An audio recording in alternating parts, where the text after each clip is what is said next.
మహేష్ బాబు, రాజమౌళి దర్శకత్వంలో 'SSMB 29' working టైటిల్‌తో pan India cinema తెరకెక్కుతున్న సంగతి తెలిసిందే.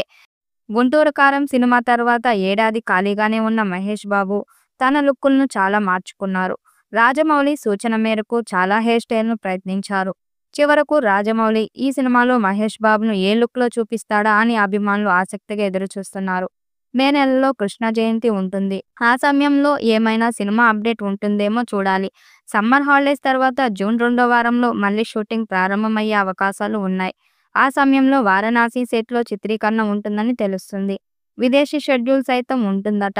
సినిమా షూటింగ్ ఈ ఏడాదిలోనూ పూర్తి చేసే విధంగా రాజమౌళి ప్రయత్నాలు చేస్తున్నారు. 2027లో సినిమా వచ్చే అవకాశం ఉందని అంటున్నారు. 1000 కోట్లతో ఈ సినిమా తీస్తున్నట్లు సమాచారం. 300 కోట్ల టార్గెట్‌తో ఈ చిత్రం రానుంది. 'త్రిబుల్ ఆర్' తర్వాత రాజమౌళి చేస్తున్న భారీ చిత్రం 'ఎస్ఎస్ఎంబి 29'. మహేష్ బాబుతో తీస్తున్న ఈ సినిమాకు 'గరుడ' అనే టైటిల్ పెడతారని సమాచారం. ఇప్పటి వరకు సినిమా గురించి చిన్న అప్డేట్ కూడా అధికారికంగా రాజమౌళి కానీ, ఇతర యూనిట్ సభ్యులు కానీ ఇవ్వడం లేదు.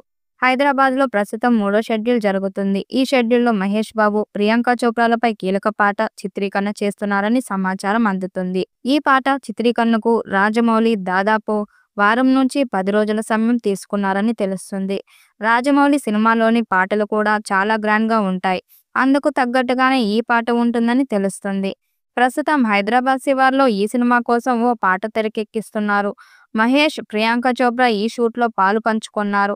ఈ రోజుతో ఈ షెడ్యూల్ పూర్తవుతుంది. రేపటి నుంచి 40 రోజుల పాటు బ్రేక్ ఇచ్చారు రాజమౌళి. తిరిగి జూన్ 10న షూటింగ్ మొదలు కానుంది. ఈసారి వారణాసి సెట్‌లో కీలకమైన సన్నివేశాలు తెరకెక్కిస్తారు. ఈ సెట్‌కి సంబంధించిన పనులు ఇప్పుడు శరవేగంగా సాగుతున్నాయి. పృథ్వీరాజ్ సుకుమారన్ ప్రతినాయకుడిగా నటిస్తున్న సినిమా ఇది. కీరవాణి సంగీతాన్ని సుకుమార్ సమకూరుస్తున్నారు. నాని పటేకర్ ఓ కీలకమైన పాత్ర పోషిస్తున్నట్లు వార్తలొచ్చాయి. మూవీపై మీ అభిప్రాయాన్ని కామెంట్ బాక్స్‌లో తెలియజేయండి. ఈ వీడియో మీకు నచ్చినట్లయితే లైక్ చేయండి, షేర్ చేయండి, కామెంట్ చేయండి. మరిన్ని అప్డేట్స్ కోసం మన ఛానల్‌ని సబ్స్క్రైబ్ చేసుకోండి. అలాగే పక్కనున్న గంట సింబల్‌ని గట్టిగా నొక్కేయండి.